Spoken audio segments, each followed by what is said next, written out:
Hi everyone, welcome to the channel the UTC. The UTC ચેનલના online platform પર હું મનીષ પરમાર ફરીથી એકવાર આપ સૌનું હાર્દિક સ્વાગત કરું છું. આશા રાખું કે તમે જુનિયર નિરીક્ષકની એક્ઝામની તૈયારી ખૂબ જ સારી રીતે 100% ડેડિકેશન સાથે અને એકદમ પરફેક્ટ ડાયરેક્શનમાં કરી રહ્યા હોય. ઓકે, હવે તો જે આપણો સિલેબસ છે, જે તમે વાંચેલું છે, તેને રિવિઝન કરવાનો ટાઈમ આવી ગયો છે. અને સ્વમૂલ્યાંકન કે તમે જેટલું વાંચેલું છે તો તમને કેટલું આવડે છે, કેટલી એક્યુરેસી થાય છે, એ વસ્તુ માટે તમારે પોતાના સ્વમૂલ્યાંકનનો સમય થઈ ગયો છે. બરાબર, તો હું આશા રાખું કે તમે રિવિઝન પર ખૂબ જ સારી રીતે કરી રહ્યા હોય.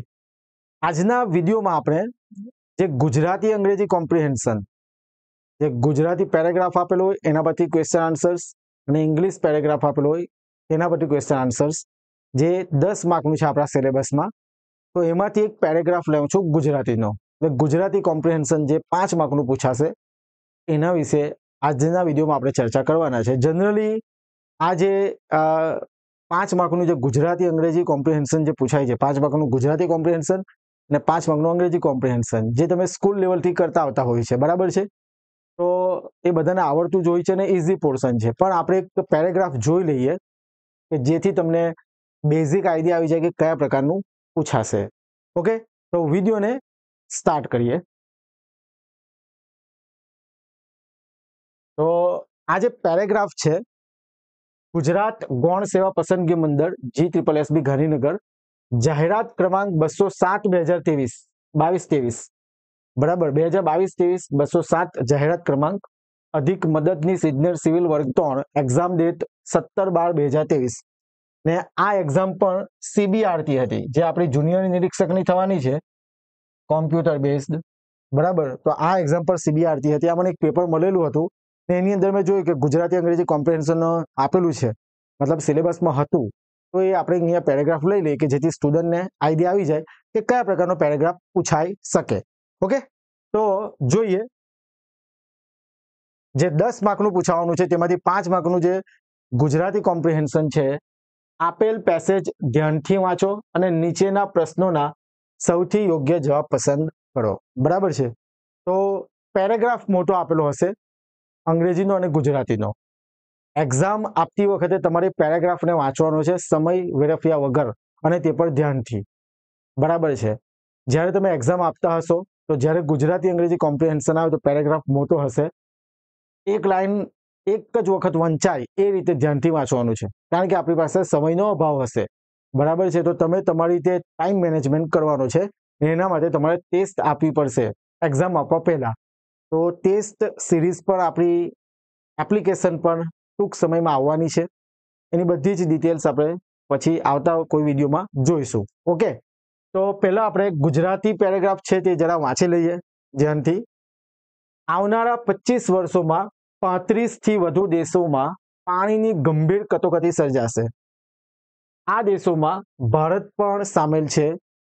આડેધડ જંગલો કપાઈ રહ્યા છે. પરિણામે દેશમાં વરસાદનું પ્રમાણ અનિયમિત થયું છે. એમાંય અણસમજ, બેદરકારી અને જાગૃતિના અભાવને લીધે જળ સ્ત્રોત નીચોવાઈ ગયા છે. બરાબર, વરસાદનું બતાવેલું છે, જંગલ કપાઈ રહ્યા છે, વરસાદ ઓછો થઈ ગયો છે, એના વિશે વાત કરી રહી છે. દુષ્કાળ અને પાણીની સમસ્યા કાયમી જેવી જ બની ગઈ છે. જ્યાં વર્તમાનના જ ઠેકાણા ન હોય ત્યાં 25 કે 50 વર્ષ પછીની ચિંતા ક્યાં કરવી, એવી માનસિકતા આપણા અસ્તિત્વમાં ખતરનાક સાબિત થઈ શકે તેમ છે. ઓકે, ત્યારે વર્તમાન સમયમાં પાણી અને અનાજની અછતની પરિસ્થિતિની સંભાવનાઓને જોતા શું થયું છે અને શું કરવાનું છે તેનો વિચાર કરવો ખૂબ જ જરૂરી છે.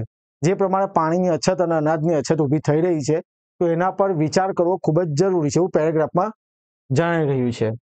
ભૂગર્ભ જળમાં પ્રતિવર્ષ સરેરાશ 10 ફૂટ જેટલા ઊંડા પાણી ભૂગર્ભમાં ઊંડા ઉતરતા જાય છે. બરાબર, દર વર્ષે 10 ફૂટ જેટલું પાણી ભૂગર્ભમાં જમીનની નીચે ઉતરતું જાય છે. આથી પાણીનો પ્રશ્ન ગંભીર બની રહ્યો છે. ઓકે, જળ એ ફક્ત પેય નથી, જીવના મૃત છે. પેય એટલે પીવાલાયક પાણી, એમ ખાલી પીવાનું નથી, એ આપણા જીવન માટે પણ ખૂબ જ જરૂરી છે. જો હવે પાણીની કટોકટી ઘેરી બનશે એટલે વધારે બનશે તો સૌ પ્રથમ અસર તો અનાજના ઉત્પાદન પર જ પડવાની. હાલમાં અનાજની તંગી અને ભાવોની સ્થિતિ વિશે આપણે પરિચિત છીએ જ, જે હમણાં ભાવ વધારો થઈ રહ્યો છે અને પાણીની તંગી છે એ આપણને ખ્યાલ છે જ. આપણે એમાંથી દડો લેવાની છે.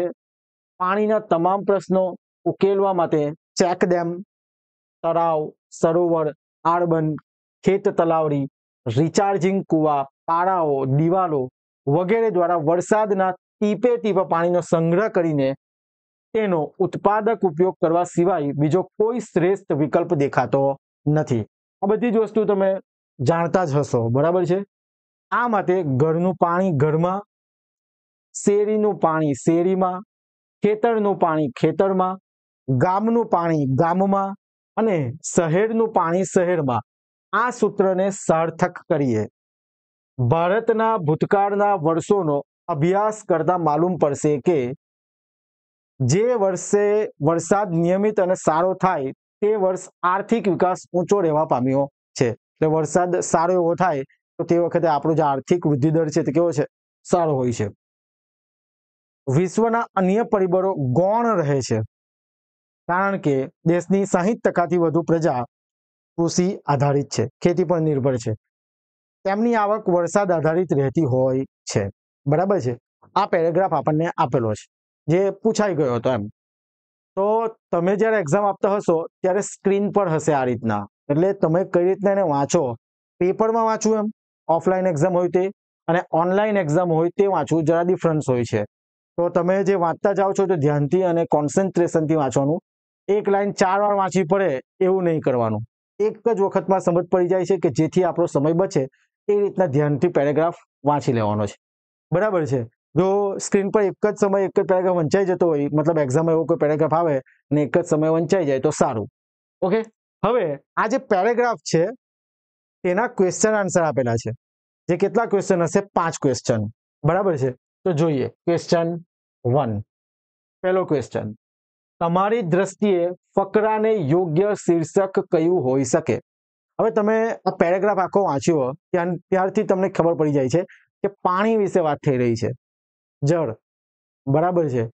વરસાદ આપણા માટે કેટલો ઇમ્પોર્ટન્ટ છે એના વિશે વાત થઈ રહી છે. પાણી ઓછું થઈ જાય, પીવાલાયક ન રહે તો શું પ્રોબ્લેમ થાય એના વિશે વાત કરી છે.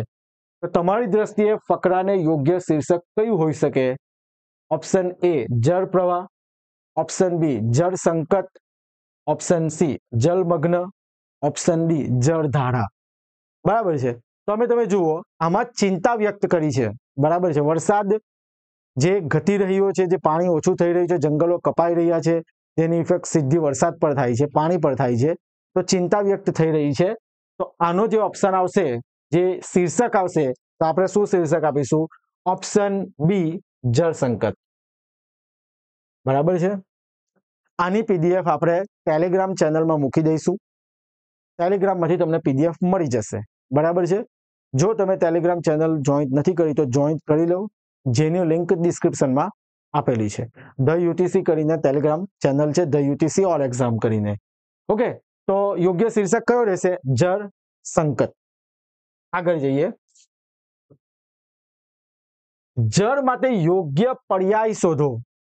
તમે ક્યારેક ને ક્યારેક કોઈને કોઈ કોમ્પિટિટિવ એક્ઝામ આપી હશે, અથવા તો સ્કૂલ લેવલે એક્ઝામ આપી હશે, સમાનાર્થી શબ્દ, પર્યાય શબ્દ થી પરિચિત હશો, બરાબર છે. તો એ જ વસ્તુ અહીંયા પૂછેલું છે કે જળ માટે યોગ્ય પર્યાય, જળ માટે યોગ્ય પર્યાય, જળ એટલે પાણી, બરાબર. હવે એના 4 ઓપ્શન આપેલા છે. ઓપ્શન એ જાળી, ઓપ્શન બી નાળી, ઓપ્શન સી વાળી, ઓપ્શન ડી તાળી, બરાબર છે. તો આની અંદર જે ઓપ્શન સી છે, બરાબર, તે આપણો શું છે? રાઈટ આન્સર છે. વાળી એટલે પાણી થશે, બરાબર. જળ જે એક સંસ્કૃત શબ્દ છે, વાળી એક સંસ્કૃત શબ્દ છે જેનો અર્થ જળ અથવા તો પાણી થાય છે.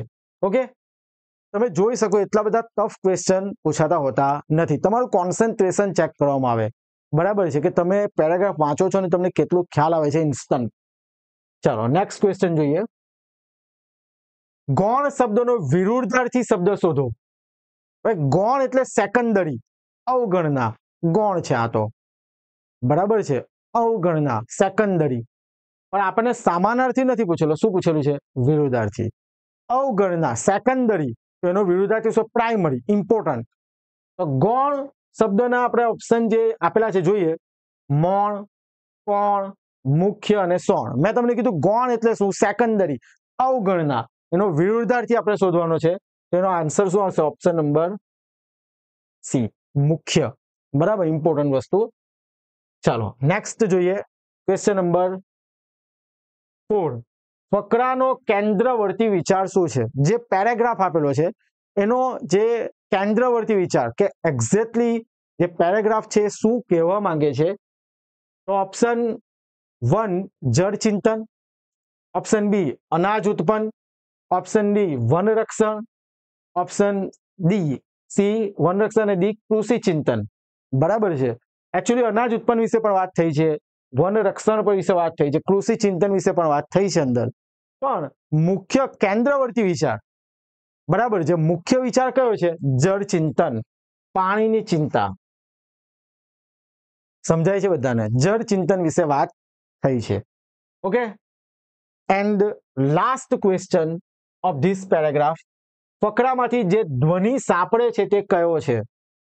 જે પેરેગ્રાફનું કન્ક્લુઝન શું છે? પેરેગ્રાફમાંથી શું કહેવા માંગે છે? પરફેક્ટ એમ કે આના વિશે વાત થઈ રહી છે. એના ઓપ્શન આપેલા છે 4. પાણી અમૂલ્ય છે, ઓપ્શન બી કૃષિ સંકટમાં છે, ઓપ્શન સી અનાજ ઉત્પાદન ઓછું છે, અને ઓપ્શન ડી વરસાદ અનિયમિત છે. વરસાદ અનિયમિત છે શાના કારણે છે? આપણને ખ્યાલ છે કે જંગલો કપાઈ રહ્યા છે, પોલ્યુશન પ્રદૂષણ થઈ રહ્યું છે. પણ આમાંથી અવાજ શું કહે છે? તો શું છે? પાણી અમૂલ્ય છે. પાણી આપણા માટે શું છે? ખૂબ જ કિંમતી છે. બરાબર છે. તો 5 ક્વેશ્ચન્સ તમે જોઈ શકો પેરેગ્રાફ પછી આપણે આપેલા છે. બરાબર, આ રીતના તમને પેરેગ્રાફ આપેલો હશે અને તમારે એની અંદરથી તમારે આન્સર મેળવવાના હશે. મેં કીધું તે પ્રમાણે કે પેરેગ્રાફને એક જ વખતે રીડ કરીને સમજી લેવાય એ રીતના વાંચવાનો છે, સમય બગાડવાનો નથી. સામાનાર્થી વિરુદ્ધાર્થીનું થોડું નોલેજ હોવું જોઈએ, કારણ કે પર્યાય સામાનાર્થી અથવા વિરુદ્ધાર્થી તો પૂછશે જ 1-2 ક્વેશ્ચનમાં કે આનો પેરેગ્રાફમાં કોઈ પ્રશ્ન આપેલો હોય કે આનું સામાનાર્થી શું અથવા તો આનું વિરુદ્ધાર્થી શું, એ તમને આવડવું જોઈએ. અને આ બધી વસ્તુ ક્યારે? જ્યારે તમે ભૂતકાળમાં વાંચેલું. આના માટે તમારે સ્પેશિયલ 10 દિવસ 5 દિવસ બગાડવાની જરૂર નથી. તમે જેટલું નોલેજ હમણાં સુધી હશે એના પરથી તમે આન્સર આપી શકશો. અને તમે બધા પરિચિત હશો જ આ વસ્તુથી કે આમાં સમય એટલો બધો બગાડવાની જરૂર નથી, કે ચોપડી ખોલીને પેરેગ્રાફ વાંચવાની જરૂર નથી. જૂના પેપર આપેલા હોય જોઈ જાઓ કે કયા પ્રકારનો પેરેગ્રાફ પૂછાય છે, કયા પ્રકારનું ગુજરાતી અંગ્રેજી કોમ્પ્રિહેન્શન પૂછાય છે, એ જોઈ જાઓ એટલે આઈડિયા આવે.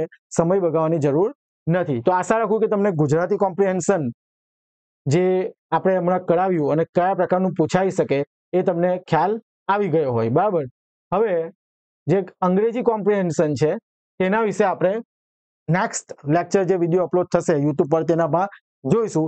પણ તમારા માટે એક એનાઉન્સમેન્ટ છે. Online test series GSSB junior inspector advertisement number 253/2024-25 જે તમે એક્ઝામની તૈયારી કરો છો, as per GSSB new pattern and new syllabus, subject wise and full test series, અને કઈ રીતના આપવાની છે એ બધી જ વસ્તુ આપણે ટૂંક સમયમાં આપણી એપ્લિકેશન પર લોન્ચ કરવા જઈ રહ્યા છે. અને એની બધી જ ડિટેલ, કેટલી પ્રાઇસ છે, કઈ રીતના ટેસ્ટ આપવાની છે, કેટલા સબ્જેક્ટની છે, કઈ તારીખે કયો સબ્જેક્ટની ટેસ્ટ અપલોડ થશે, એ બધી જ વસ્તુની માહિતી આપતો વિડીયો આપણે ટૂંક સમયમાં આપીશું. બરાબર, બની શકે યુટ્યુબ પર લાઈવ આવવાની ટ્રાય કરીશું અથવા તો રેકોર્ડ કરીને મૂકી દઈશું કે તમારે ટેસ્ટ કઈ રીતના આપવાની છે, કેટલામાં ખરીદવાની છે, ક્યાંથી તમારે પરચેસ કરવાની છે, એ બધી જ વસ્તુ. ઓકે, તો જસ્ટ ખાલી માહિતી આપી દઈએ કે ભાઈ તમારે પહેલા તો એપ્લિકેશન તમારામાં ઇન્સ્ટોલ હોવી જોઈએ. ધ યુટીસી સ્કેન કરી શકો અથવા તો play store per the UTC type કરશો, ત્યાંથી ઇન્સ્ટોલ કરો, રજીસ્ટર કરી દેવાનું છે.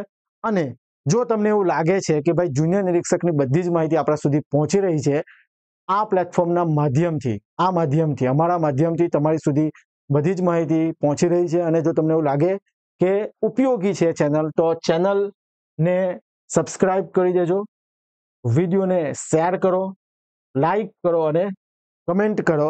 અમારી સાથે જોડાયેલા રહો, બેલ આઇકન પ્રેસ કરી દો કે જેથી નવો વિડીયો આપણે અંગ્રેજી કોમ્પ્રિહેન્શનનો બનાવીશું, બરાબર, અપલોડ કરીએ તો એની નોટિફિકેશન તમારા સુધી પહોંચી રહે. અને લાસ્ટમાં જે પીડીએફ આજે આપણે કરાવેલી છે તેની પીડીએફ તમને ટેલિગ્રામ ચેનલમાં મળી રહેશે, ત્યાંથી તમે એને મેળવી શકો. તો નેક્સ્ટ વિડીયોમાં ફરીથી મળીએ. ત્યાં સુધી બધા વાંચતા રહો, રિવિઝન કરતા રહો. જય હિન્દ, જય ભારત.